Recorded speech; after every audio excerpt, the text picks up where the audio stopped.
जी बच्चों, our recording has started and let me show you my YouTube channel. उस पे मैंने प्लेलिस्ट अपडेट कर दी हैं और YouTube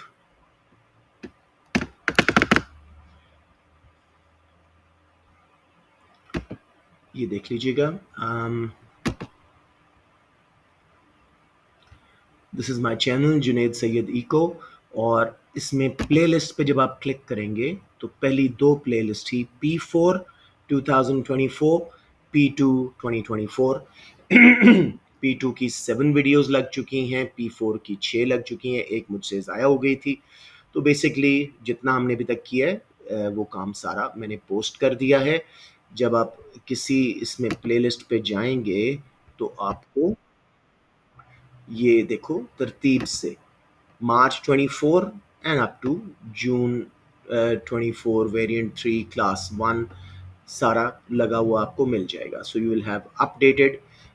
किसी ने देखनी है वीडियो तो उसके लिए बड़ी आसानी हो जाएगी. राइट जी, अभी सिर्फ 16 बच्चे हैं, 14 बच्चे. Let us make a start. Hopefully they will keep joining us. हमने सेक्शन बी का क्वेश्चन नंबर 3 कर लिया था, पीपीसी वाला और एडिशनल इन्वेस्टमेंट वाला. अब हम आ रहे हैं क्वेश्चन नंबर 2 पे.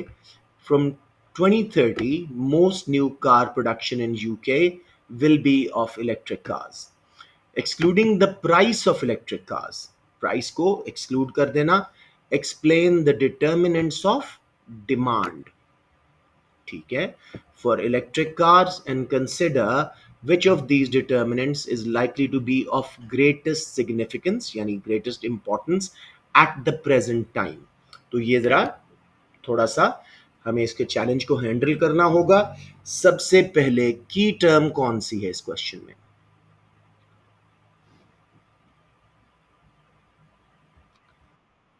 डिमांड. बिल्कुल सही है जी. तो let's start with defining demand. कर दो कोई बच्चा. बोले बोले, शाबाश. बिल्कुल सही बोल रहे थे आप. कंप्लीट करें.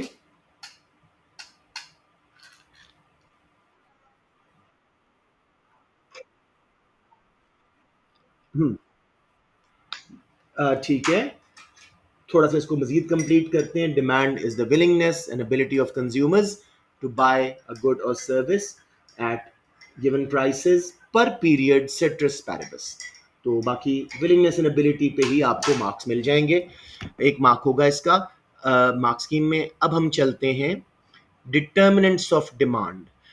ईडीपैम्स की हमने डिटर्मिनेंट्स किए हुए हैं. तो आपके ख्याल में इनकम सूटेबल है इलेक्ट्रिक कार्स के लिए?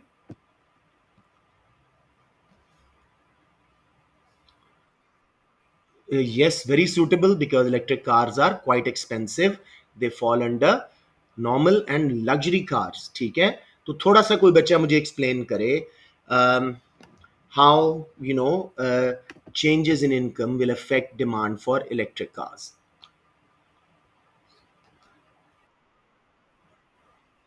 हम्म.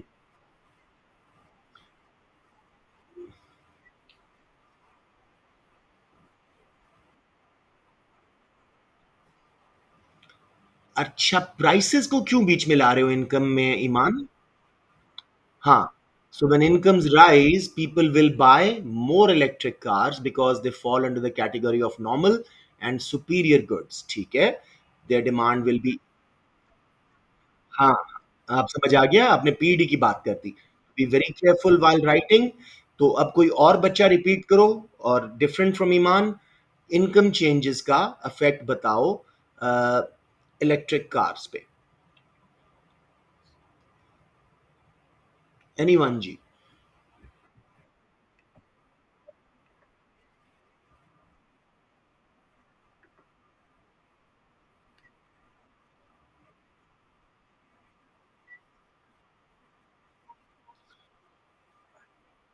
Very nice. आप उसमें आइस इंजन कार्स कह सकते हो, इंटरनल कंबस्टन इंजन जो हम करंटली यूज कर रहे हैं. तो परफेक्ट हो गया जी. यहाँ पे आपको एक मार्क कंफर्म मिल जाएगा इनकम चेंज के ऊपर और कैसे डिमांड कार्स की चेंज हो रही है इलेक्ट्रिक की. अब एक और फैक्टर लें, जरा इलेक्ट्रिक कार्स हैं इसलिए मैं डायरेक्ट टैक्सेस, इंटरेस्ट रेट्स वगैरह पे इतना नहीं जाना चाह रहा. Try and take a factor that is more relevant to electric cars. जी मेरे बच्चों, जरा ऊंचा बोलें. Advertisement does seem like it can hold its value. I would have gone for. हाँ जी जी, बोले बोले. हाँ हाँ,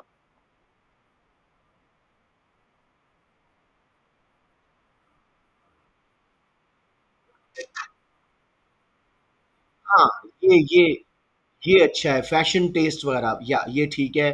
सो I would go for attitudes of consumers, taste of consumers, substitutes या कॉम्प्लीमेंट्स.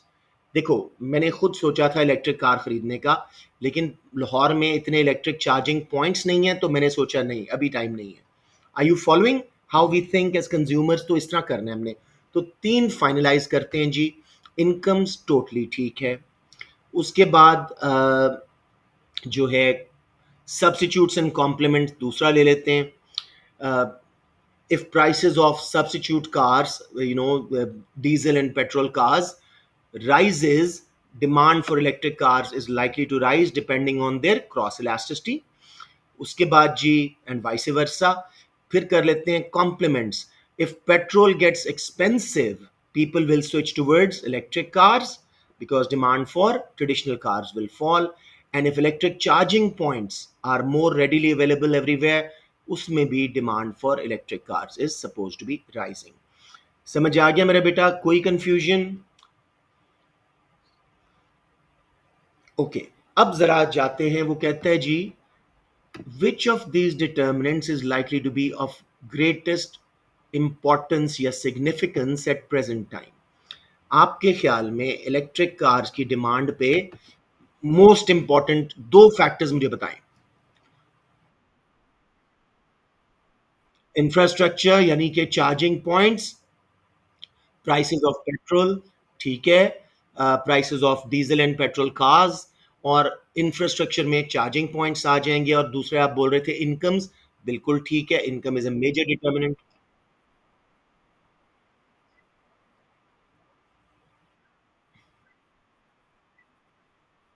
Exactly exactly. ये ऐसी बातें लिखा करें. हाँ,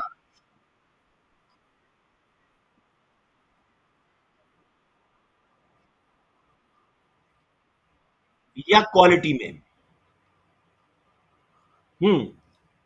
बहुत अच्छा डिस्कशन हो गया है. अब हम इवैल्यूएट करते हैं. मुझे बताएं सबसे इंपॉर्टेंट फैक्टर कौन सा है. हमने 3 मार्क लिए डिटर्मिनेंट्स ऑफ डिमांड नॉलेज के, फिर एनालिसिस में कि भाई कौन-कौन से डिटर्मिनेंट्स कैसे अफेक्ट कर रहे हैं, उसी को एक्सप्लेन करके. अब आ रहे हैं हम इवैल्यूएशन पे. मुझे बताएं इवैल्यूएशन पे. बच्चे अभी भी चुप करते हैं.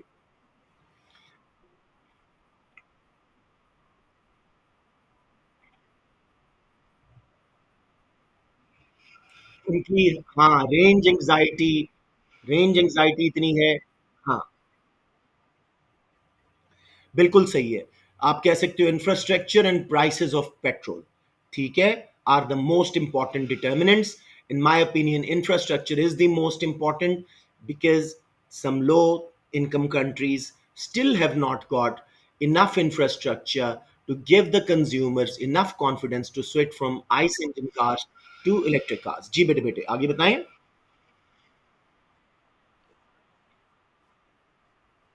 उधर तो है, उधर है.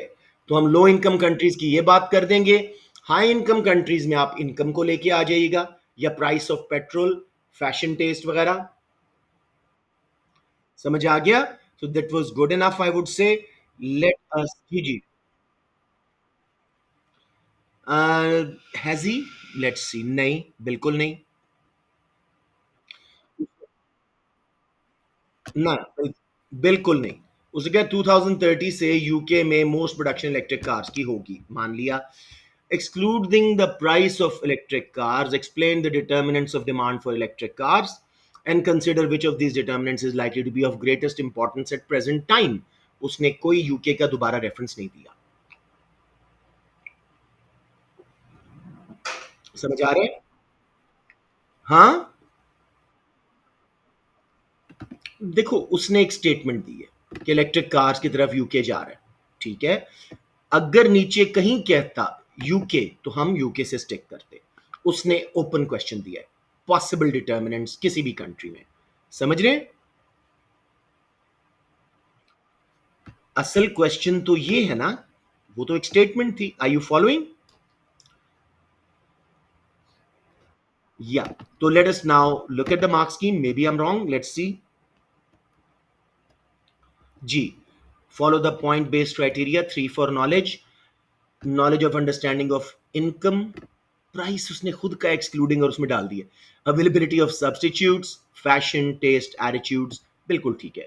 For an explanation of what is meant by role of income, बच्चे ने, सॉरी सॉरी, अच्छा, price and availability of substitutes, हाँ बिल्कुल ठीक है, ये तो बात मैंने भी की थी, बिल्कुल ठीक है। तो सबसे पहले इनकम का रोल एक बच्ची ने बहुत अच्छा बोला था कि because electric cars are luxury superior items, normal goods में आती हैं, तो income will play a major part. Rise in income will increase their demand by greater proportion and vice वर्सा।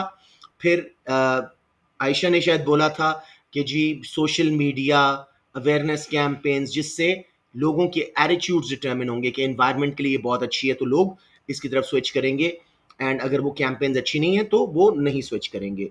इसी तरह कॉम्प्लीमेंट्स लाइक चार्जिंग पॉइंट्स या petrol for you know conventional vehicles, वो determine करवाएगा क्या डिमांड पे इफेक्ट आएगा। For analysis of the significance at the present time of at least two of these determinants, इन्हीं में से हम दो पकड़ते हैं। Example, attitude may have a great significance because of an increased awareness of the impact on environment. Well done, Aisha. Example, income may have a greater significance in economies in recession. अब समझ आ गया, कोई UK का ताल्लुक नहीं था, ठीक है। If petrol prices rise leading to a fall in demand for petrol driven cars, then people will switch towards electric cars. अब वो कहता है सबसे इंपॉर्टेंट कौन सा है प्रेजेंट टाइम में। मुझे अमीन का आंसर सबसे अच्छा लगा जब इन्होंने कहा कि थर्ड वर्ल्ड कंट्रीज में इंफ्रास्ट्रक्चर है ही नहीं, आप लाहौर से बाहर लेके नहीं गाड़ी जा सकते, plus the saving on petrol is not that significant over the period of useful period of the car, उसकी यूजफुल लाइफ का इतना सेविंग नहीं है। तो unless the prices come closer to traditional vehicle, इनकी डिमांड नहीं बढ़ेगी। तो ये वाला बहुत स्ट्रॉन्ग जस्टिफाइड कंक्लूजन है। मेरे बच्चों कोई confusion?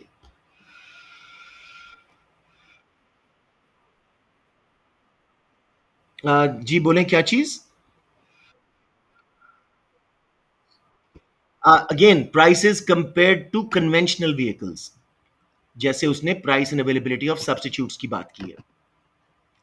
We're not talking about the price of electric vehicles themselves. We're saying in comparison with the substitutes, उसको करीब आना पड़ेगा और इंफ्रास्ट्रक्चर को डेवलप होना पड़ेगा।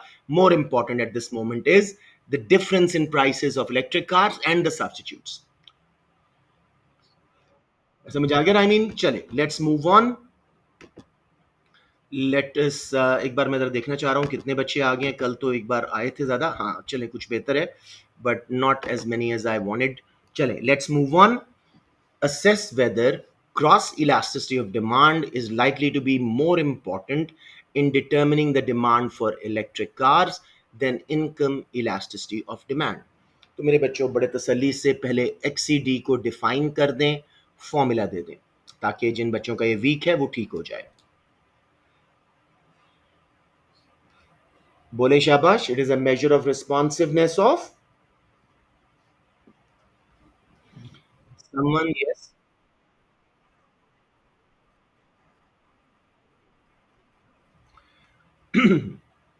very good.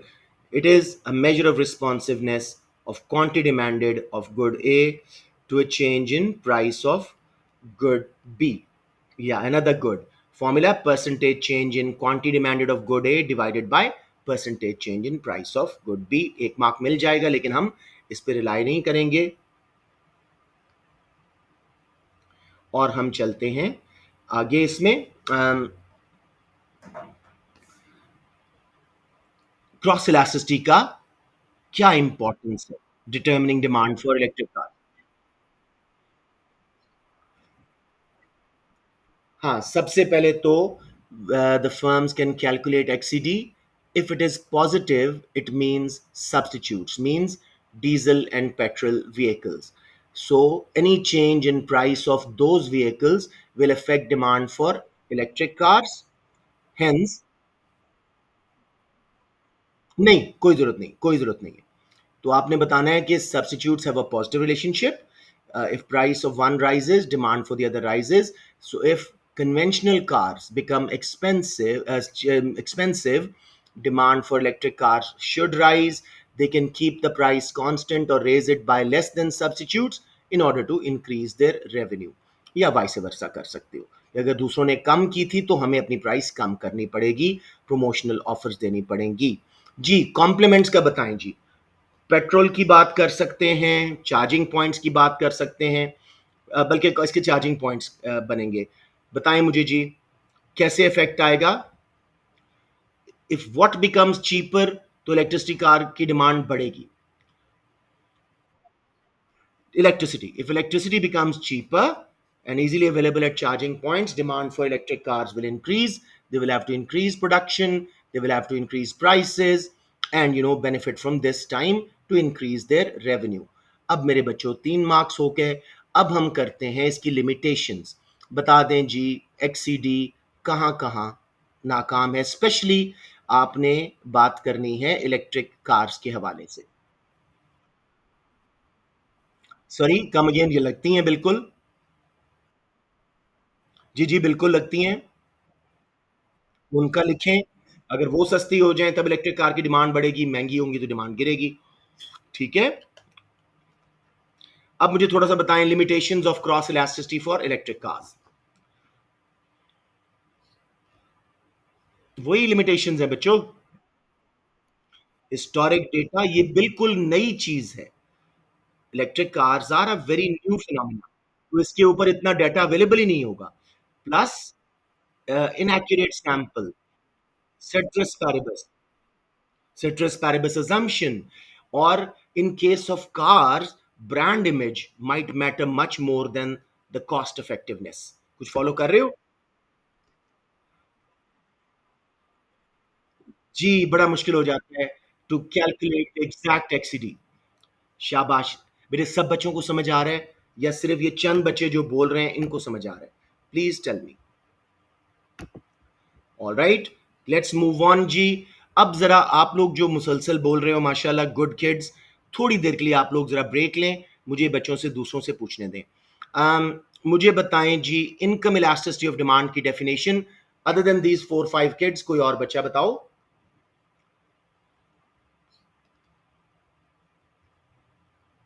शाबाश, शाबाश. Very nice. It is a measure of responsiveness of quantity demanded to a change in consumers' income. Formula भी बता दो.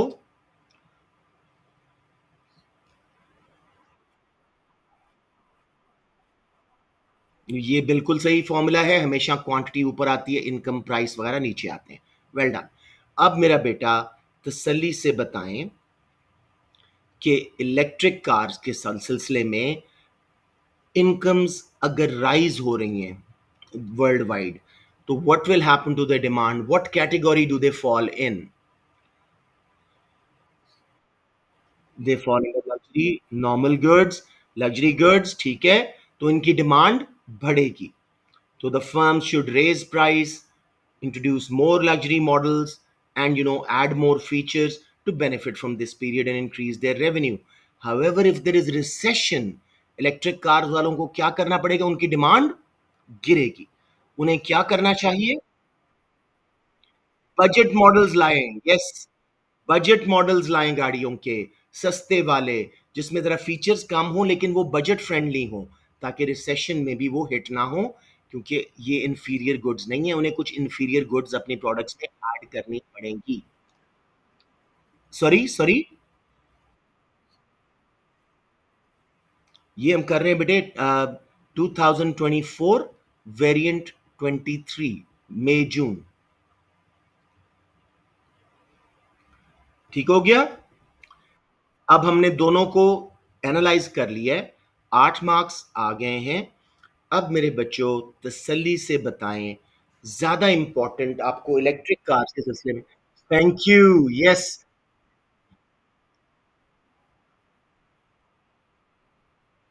हम्म। और सब्स्टिट्यूट्स कि दूसरी गाड़ियों की प्राइस कितनी चेंज हो रही है। यस। और साथ में ये जरा थोड़ी सी कंट्रोल में भी है कि you can respond to substitutes and complements prices. हाँ। अच्छा बच्चे, कॉमन गलतियां क्या होती हैं? बच्चे क्रॉस इलास्टिसिटी में कहते हैं we should reduce the price so customer switch to us instead of substitutes. नहीं मानता CI. Cross elasticity is a reactionary measure. Substitute ने प्राइस बढ़ाई थी, हमारी डिमांड बढ़ी, या उसने प्राइस गिराई थी, हमारी डिमांड गिरी, हमें प्राइस कम करनी चाहिए। रिएक्ट करवाओ, नॉट एक्ट। समझ आ रही है मेरी बात? तो ये है एक्सीडी का। अब मेरे बच्चों, आई थिंक 12 के 12 मार्क्स हो गए। कंक्लूजन क्या देंगे जी? स्टिल इनको एक्सीडी। अच्छा मेरी बात समझे, आप कौन बोल रहे हैं? अच्छा सैफ, मुझे समझो इस बात को। अच्छा उसैद, हाँ ठीक है, उसैद अनवर, मुझे मेरी बात सुने। क्रॉस इलास्टिसिटी ऑफ डिमांड आपकी हाथ में नहीं करना। आपने आपने सब्स्टिट्यूट्स की प्राइस चेंज होने में आपका जो रिएक्शन होना चाहिए वो बताना है, या कॉम्प्लीमेंट्स की प्राइस चेंज होने पे आपकी डिमांड पे क्या अफेक्ट आएगा, कितना आएगा, वो एक्सीडी बताएगी। उसके मुताबिक आपने प्राइस या प्रोडक्शन डिसीजन चेंज करने। रिएक्ट करना है, एक्ट नहीं करना।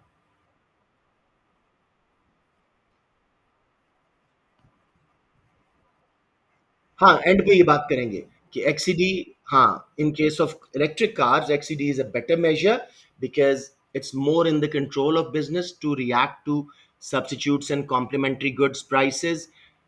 It's more in their vicinity. Quick reaction आ सकता है, आप फटाफट प्राइस चेंज करें, डिमांड पे फौरन इफेक्ट आएगा। अलबत्ता इनकम बिल्कुल आपके कंट्रोल में नहीं है कंज्यूमर्स की। एक्सीडी शॉर्ट रन में बेनिफिशियल है, इनकम इलास्टिसिटी लॉन्ग रन में जाके बेनिफिट देती है। टू कंक्लूड, दोनों मेजर्स वीक हैं, दोनों की लिमिटेशंस हैं। हमें market conditions, other factors, government policy, सब कुछ देखना पड़ेगा before we make any major pricing या आउटपुट डिसीजन। समझ आ गया मेरे बच्चों? हम ये क्वेश्चन बहुत दफा आप कर चुके हैं डिफरेंट बिजनेस के हवाले से। अगर कोई कंफ्यूजन है तो प्लीज आस्क। कर सकते हो, बिल्कुल कर सकते हो। मेरे ख्याल में यहाँ पे पीडी यूजफुल है इलेक्ट्रिक कार्स के सिलसिले में। लग्जरी आइटम है, प्राइस कम करें तो डिमांड प्रोपोर्शनेटली बढ़ सकती। हाँ, तो आप कहें PD should also be used because it's more in the control of the business and gives immediate results, why not? सबसे स्ट्रॉन्ग पीडी इलास्टिसिटीज में होती है। तो let us now go to the answer, let's see how well we handled it. Explanation of what is meant by cross elasticity of demand, 1 mark यहाँ मिल जाएगा। Significance of the price and availability of substitute models of both petrol and electric cars and their complements, petrol and charging points, हमने ये सब कर लिया था। Weaknesses of the concept यानी limitations, explanation of what is meant by income elasticity of demand, significance of income in the decision to purchase an electric car, हमने कहा ये हमारी इनकम का बहुत बड़ा प्रोपोर्शन लेती है। तो बूम पीरियड्स में इनकी डिमांड बढ़ेगी, रिसेशन में बहुत ज़्यादा गिरेगी। तो they should switch towards inferior budget models, including the relationship of changes in income to changes in demand, weakness of concept। और अच्छा, evaluation में उसने क्या कहा जी? That clearly assesses the extent to which cross elasticity of demand is likely to be more important than income elasticity of demand in determining the demand for electric cars by comparing the significance and weaknesses of both concepts and reaches a justified conclusion। सबको समझ आ गया जी? कोई सवाल यहाँ पे further? Just checking my meeting, बिल्कुल ठीक जा रही है दोनों चीज़ें। और बच्चे वही कोई 29-30 के करीब ही हैं। चलें, doesn't matter, let's move on to macro, जो मेरी ज़्यादा वरी है, मैं इसको ज़्यादा स्ट्रॉन्ग करवाना चाह रहा हूँ आपकी। ज़रा तसल्ली से दोनों क्वेश्चन देखिएगा और कौन सा चूज करेंगे।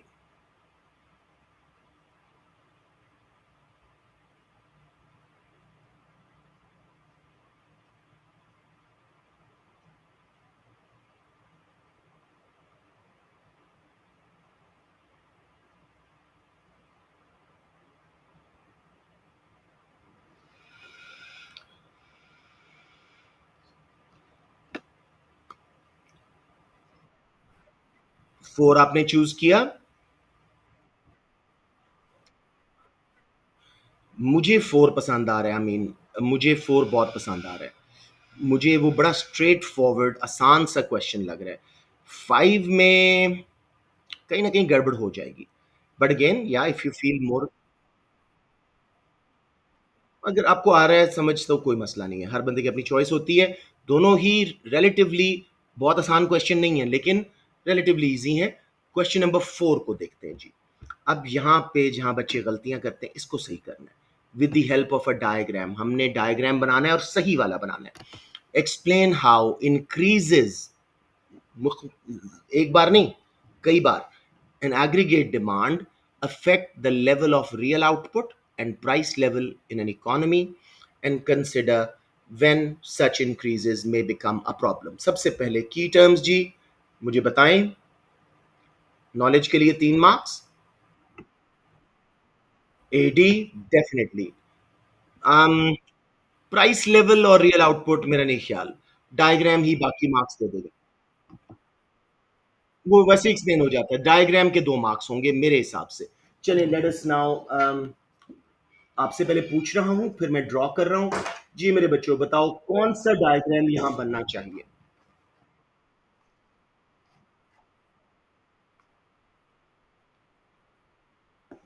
कौन सा वाला, शॉर्ट रन वाला मीन या लॉन्ग रन वाला?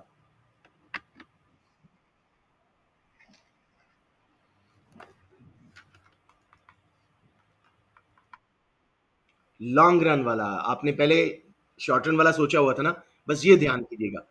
Just make sure you draw the right diagram. सबसे पहले तो मेरे बच्चों एग्रीगेट डिमांड, हाँ, इसका टिप ये है कि देखो मैंने क्या बोला था यहाँ पे, जरा क्वेश्चन को अगर हम दोबारा जाके देखें तो आपको सारी कंफ्यूजन दूर हो जाएगी।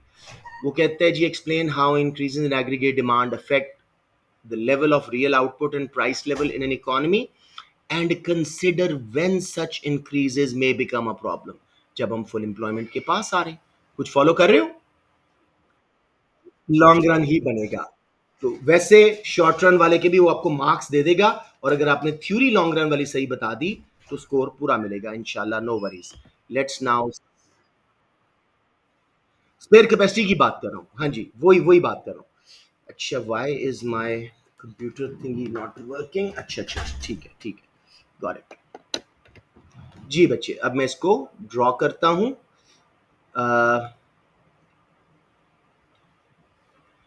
लेबल बहुत ज़रूरी है, मैं पीएल लिख रहा हूँ, आप पूरा लिखिएगा, प्राइस लेवल, और इधर रियल जीडीपी। अगर आप वाकई एग्जाम में are really short for time तो जीपीएल और इधर वाई लिख सकते हैं, ये भी एक्सेप्टेबल है।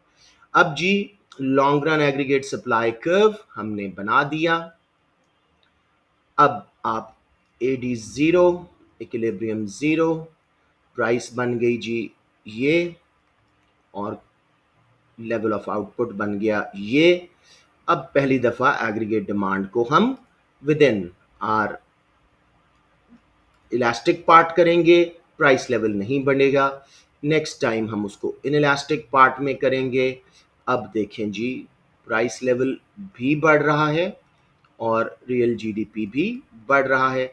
अलबत्ता मजीद बढ़ी एग्रीगेट डिमांड फ्रॉम 82 टू 83। तो अब मेरे बच्चों सिर्फ प्राइस लेवल बढ़ेगा, then it's becomes a problem for the economy. यही सवाल पूरे क्वेश्चन को जवाब दे रहा है, इवैल्यूएशन समेत। ये डायग्राम, सॉरी, समझ आ रही है मेरे बच्चों? सबको ये डायग्राम क्लियर है या एक बार फिर बना दूं?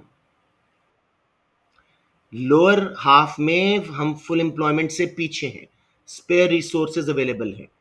जी जी मेरा बेटा, हाँ, एडी वन पे हम बिलो फुल एम्प्लॉयमेंट है, एडी टू पे हम फुल एम्प्लॉयमेंट के पास है, और एडी थ्री पे हम बिल्कुल फुल एम्प्लॉयमेंट पे पहुंच गए।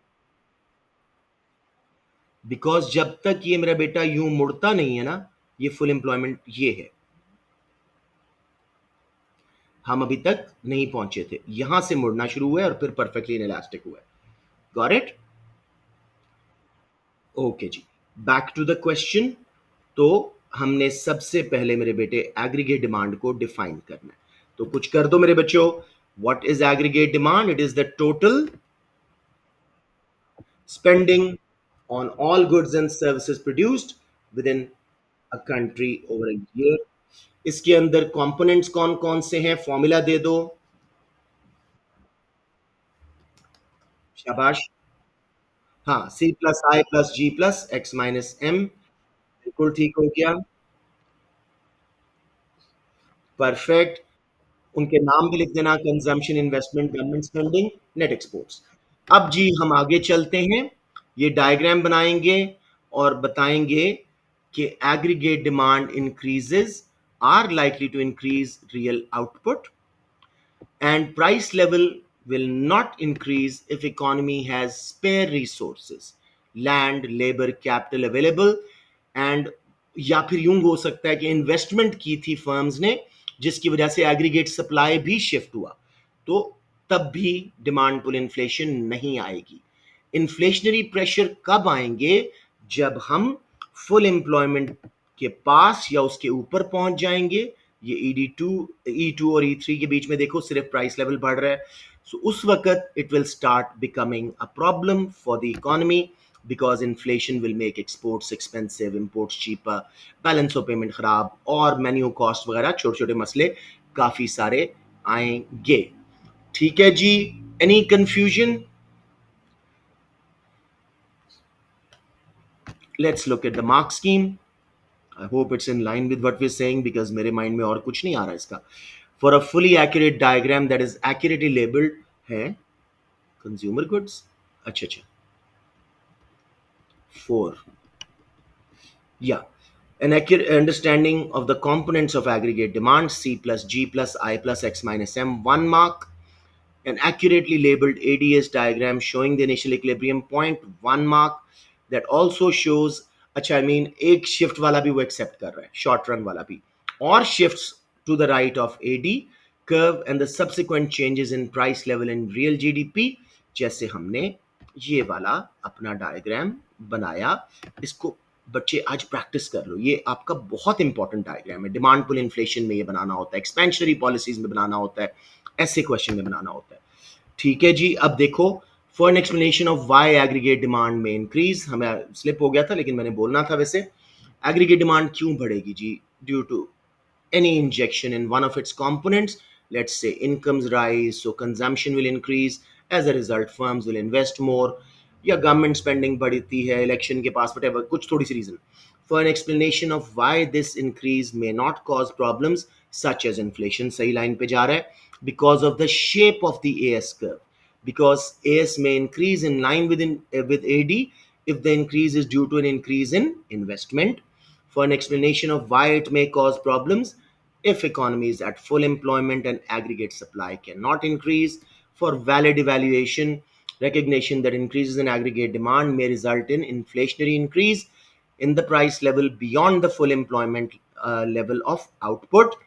So basically,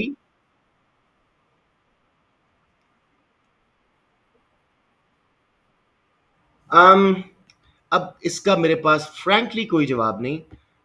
अगर उसने कहा होता ना कि explain why aggregate demand increase and how this affects, तो मैं ये बोलता।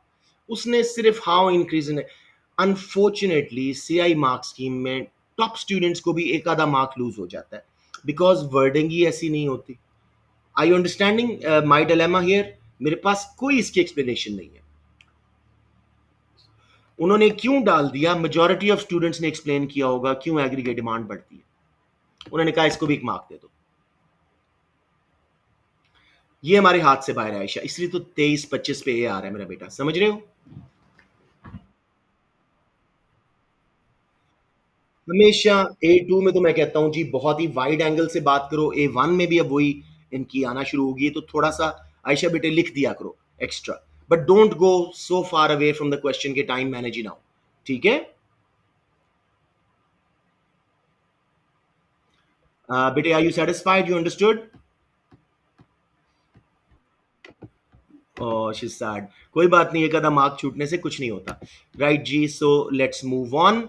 ओ सॉरी, अगला क्वेश्चन, व्हाट इज इट? अगला question is saying assess whether increases in aggregate demand, अब दोबारा aggregate demand को explain करने की कोई जरूरत नहीं, are the best way of reducing unemployment. तो यहां पे हमें अनएम्प्लॉयमेंट पे 2 मार्क्स नॉलेज के लेने हैं, डिफाइन करें, टाइप्स ऑफ अनएम्प्लॉयमेंट लिस्ट कर दें, हमें 2 मार्क्स होपफुली मिल जाएंगे जी। फॉर्मूला भी दे दें, बताएं अनएम्प्लॉयमेंट क्या होती है।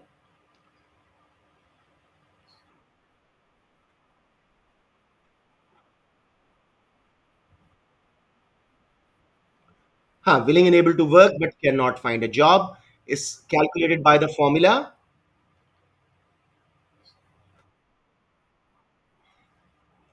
unemployed divided by total labor force into 100, or labor force includes both employed plus unemployed. Unemployment may be of various types. कोई वजह बता सकते हैं कौन कौन सी अनएम्प्लॉयमेंट है? Cyclical, structural, frictional, classical. ठीक है, यहां पे हमारे 2 मार्क्स आ गए। अब मेरे बच्चों, यहां पे जैसे पिछले क्वेश्चन में हमें नजर आया, एग्रीगेट डिमांड क्यों, बेटे वो ऑटोमेटिकली हो जाएंगी जब हम एनालिसिस करेंगे। मुझे बताएं एग्रीगेट डिमांड क्यों बढ़ती है, ताकि उसका अगर वो एंगल है वो भी हम ठीक करें। दो ही पॉलिसीज हैं गवर्नमेंट की जो एग्रीगेट डिमांड बढ़ाने वाली हैं, बताएं कौन कौन सी। Expansionary monetary, expansionary fiscal. Very nice. अब मुझे जरा जल्दी से बता दें, एक्सपेंशनरी फिस्कल कैसे एग्रीगेट डिमांड बढ़ाती है, एक्सपेंशनरी मॉनेटरी कैसे बढ़ाती है, और कौन सी अनएम्प्लॉयमेंट को कम करती है।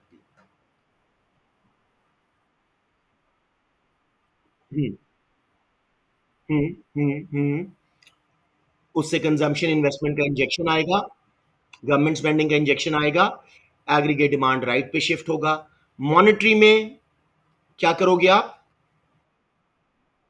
फॉल नहीं कर जाएंगे, आप डी वैल्यू करोगे। Government will D value interest rates, money supply को। अच्छा, ए टू आप लोग मनी सप्लाई बढ़ाने के रास्ते भी बताएं, bye purchasing bonds back from the general public. उससे मनी सप्लाई बढ़ेगी, एग्रीगेट डिमांड बढ़ेगी, कंजम्पशन इन्वेस्टमेंट वगैरह बढ़ेगी। इन दोनों के रिजल्ट में कौन सी अनएम्प्लॉयमेंट कम हो रही है जो एग्रीगेट डिमांड गिरने से होती थी? साइक्लिक, ब्लेस यू, समझ आ गया। ये ना स्ट्रक्चरल को कम करती है, unless government spending was targeted at certain industries through subsidies and stuff, otherwise it's mainly सिर्फ साइक्लिकल के लिए। अब इसकी कुछ लिमिटेशंस बता देते हैं, क्यों ये अनएम्प्लॉयमेंट को कम नहीं कर सकेगी। It can trigger demand pull inflation. It can also take some time lags.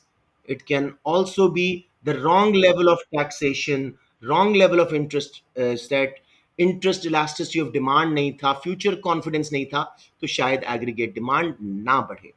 ठीक हो गया।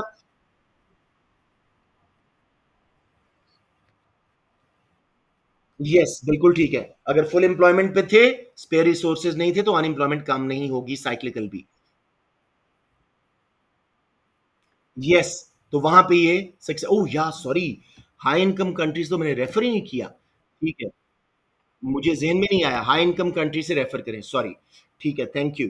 अच्छा जी, अब हम कौन सी पॉलिसीज यूज करेंगे कि हाई इनकम कंट्री में स्ट्रक्चरल, फ्रिक्शनल, ये सारी अनएम्प्लॉयमेंट भी कम हो जाए।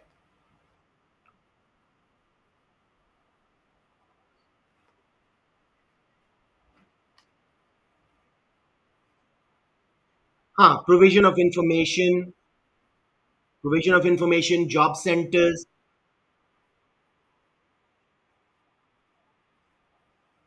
geographical occupational mobility through education and training of labor, specially high income country है, स्पेशली हाई इनकम कंट्री है, टेक्नोलॉजी एडवांस हो रही है, तो वहां पे डेफिनेटली आपको एजुकेट एंड ट्रेन करना पड़ेगा। हाई इनकम कंट्रीज में जी जी, supply side policies, subsidising declining industries जो बंद हो रही थी ताकि रीजनल अनएम्प्लॉयमेंट कम हो जाए, स्ट्रक्चरल का हिस्सा है। फैशन टेस्ट चेंज हुआ था, उस इंडस्ट्री को गवर्नमेंट सब्सिडाइज कर दे कुछ अरसे के लिए, ये चीज। अब मेरे बच्चों, क्या एग्रीगेट डिमांड का बढ़ना बेहतरीन रास्ता है? सप्लाई साइड पॉलिसीज की limitation, sorry, supply side policies की limitations, I am forgetting things. Supply side policies की limitations, opportunity cost, yes, long run effect है, कॉस्ट है, अपॉर्चुनिटी कॉस्ट है, misuse of subsidy, poor level of training may not reduce unemployment. ठीक है, अब मेरे बच्चों इवेल्युएट करो, दोनों में से किस किस्म की अनएम्प्लॉयमेंट के लिए कौन सी बेहतर है और कब कब यूज करनी चाहिए।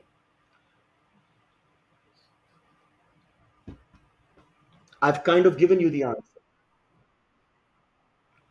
For cyclical unemployment, demand side policies बिल्कुल सही है, and for structural, technological, frictional, supply side policies are more effective. Short run reduction in unemployment is possible through raises in aggregate demand of cyclical nature, but long term unemployment can be reduced through structural reforms, yani supply side policies. To conclude, it should be both. जी, बना दो, aggregate demand right पे shift करके, aggregate supply right पे shift करके बना दो।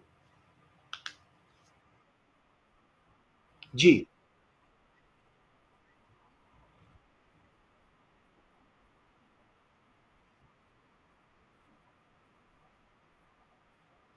आप बिल्कुल करें उस बात को कि मेरे ख्याल में सप्लाई साइड पॉलिसीज इनके लिए बेस्ट है। बिल्कुल ठीक है।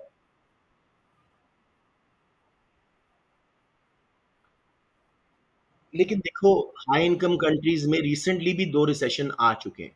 2008 वाला, फिर 2020-21 वाला कोविड का।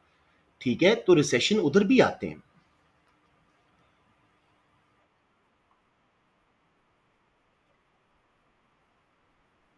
हाँ जी, हाँ जी, लेकिन आ तो जाते हैं ना, तो फिर साइक्लिकल अनएम्प्लॉयमेंट आती है ना, तो ठीक है, आपकी बात में बहुत वज़न था। I am totally happy with your answer. Everybody clear जी? Shall I go to mark scheme now? Okay, let's now go to mark scheme. G, an understanding of what is meant by unemployment and main types in a high income country. मैं high income बिल्कुल ही भूल गया था। High income में भी same main types हैं। So for a recognition that increases in aggregate demand arises normally from fiscal or monetary policy, शुक्र है हमने कर दिया था। An analysis of how policies to increase aggregate demand by reducing taxes, increasing government spending, reducing interest rates, etc., may reduce cyclical unemployment but may not reduce structural unemployment. An analysis of how supply side policies may reduce unemployment by influencing aggregate supply through training and education, deregulation, etc., but has limitation, long term approach है, costly है, opportunity cost है, और cyclical unemployment को solve नहीं करती. Evaluation for a clear assessment as to whether increases in AD compared with increases in AS are best way to reduce unemployment in a high income economy, leading to a justified conclusion. अमीन वाला पहले एक बार मैं repeat करता हूँ। In his opinion aggregate demand बढ़ा के cyclical unemployment कम करने का हाई इनकम कंट्रीज में स्कोप नहीं है। They're always close to full employment, so that will not be required unless there was a recession. So mostly supply side policies are best for them because they mostly suffer frictional structural kind of unemployment because of advances in technology, workers leaving one job and looking for a better one, तो उसमें वो ज़्यादा suitable हैं।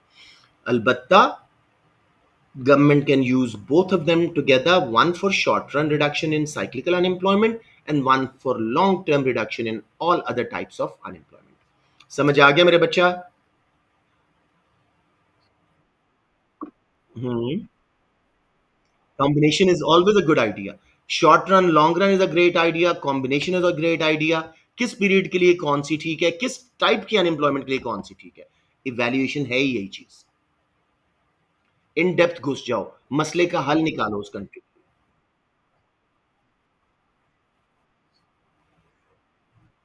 um, देखो, जब तक diagram उसने मांगा नहीं ना, उसके डेजिग्नेटेड मार्क्स नहीं है। अगर आपने डायग्राम बनाया है तो उसको एक्सप्लेन करें, उसको रेफर करें। खाली बना के छोड़ने का कोई फायदा नहीं। या उसके थ्रू आपकी कुछ एक्सप्लेनेशन डेफिनेटली होगी कि Y two Y one national income बढ़ रही है, अनएम्प्लॉयमेंट कम हो रही है, साइक्लिकल, तो यस, बात तो वहीं आ जाएगी ना। But I would suggest do make the diagrams, but पहले थ्योरी पूरी लिखें। AS is more theory oriented. जी मेरे बच्चों, हमारे पास बहुत थोड़ा टाइम है. Let me see how much time we actually have, ताकि मैं, ओ 14 मिनट है. We can somehow manage, I think. Explain two possible causes of a change in the terms of trade in an economy and consider which of these causes is likely to be more important for low income countries. अब ये थोड़ी सी यहाँ ज्यादती कर रहे हैं. हम high income and low income countries पढ़ाते हैं A2 में, और क्वेश्चन वो A1 में दिए जा रहा है. चलें, बेसिक आइडिया बच्चों को होता ही है. तो मेरे बच्चों, terms of trade low income countries की क्यों खराब होंगी, सबसे पहले तो हमें 3 मार्क्स नॉलेज के लेने हैं. What are terms of trade? Anyone? शाबाश. या मैं ही कर देता हूं. Let's finish it. Terms of trade is ratio of export price index to import price index. ठीक है, it's calculated by the formula export price index divided by import price index into 100. A rise in the ratio means it is becoming improved, and a fall in ratio means imports are getting relatively expensive. सबको समझ आ गया या एक बार फिर बता दूं? I think I will. हाँ, एक बार फिर बताता हूँ. टर्म्स ऑफ ट्रेड आप टीओटी लिख सकते हो. TOT is ratio of export price index compared to import price index. It's calculated by the formula export price index divided by import price index into 100. If the ratio rises, means exports are becoming relatively expensive and they're getting improved. Terms of trade improve हो रही हैं. However, if the ratio falls, it means imports are getting relatively expensive and the ratio falls. इसका एक और भी angle होता है. It measures how many exports need to be sold to buy a certain number of imports. It measures how many exports need to be sold to buy a certain number of imports. ठीक है. अब जी वो कहता है क्या causes आएंगे लो income country. जी जी जी. हाँ. Are you disrupting my class बेटे, प्लीज. या तो क्वेश्चन है तो अच्छा बताएं. Okay. Consider which of this causes is likely to be more important for low income countries. अब लो इनकम कंट्रीज को हमें यहाँ पे एडजस्ट करना पड़ेगा. बेटे, हम क्या बेचते हैं इंटरनेशनल मार्केट्स में लो इनकम कंट्रीज? प्राइमरी गुड्स, सब्जियां, फ्रूट वगैरह, बेसिक नेसेसिटीज. या फिर कुछ लो इनकम कंट्रीज लाइक सऊदीया वगैरह, वो बेचते हैं ऑयल वगैरह, ईरान वगैरह ऑयल वगैरह बेचते हैं, जो कि ज़्यादा इन डिमांड है. तो हम तसल्ली से चलते हैं, पहले इसकी नॉलेज करते हैं. नॉलेज होगी, सॉरी, एनालिसिस करते हैं. टर्म्स ऑफ ट्रेड में change due to rise in price of exports or fall in price of imports or vice versa. हाँ, इसके अलावा जी नेक्स्ट हम कर सकते हैं.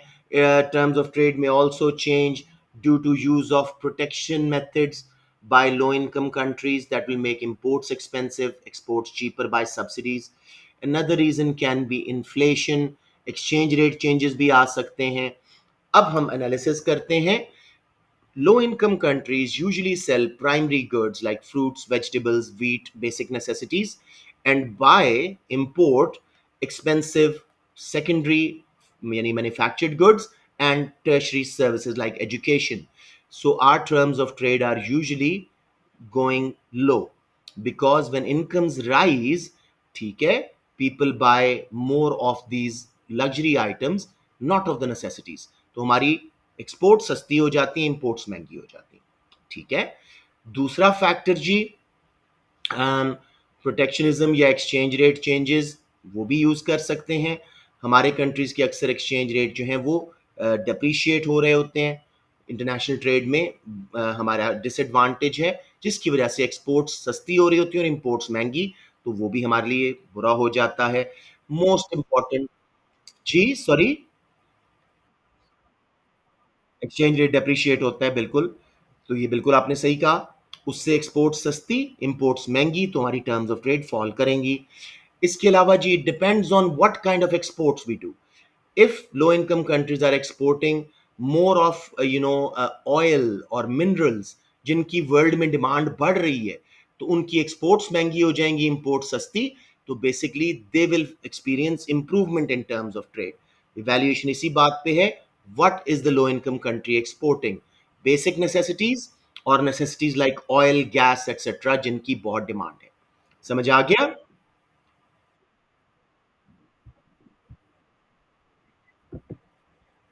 All right, let's move on.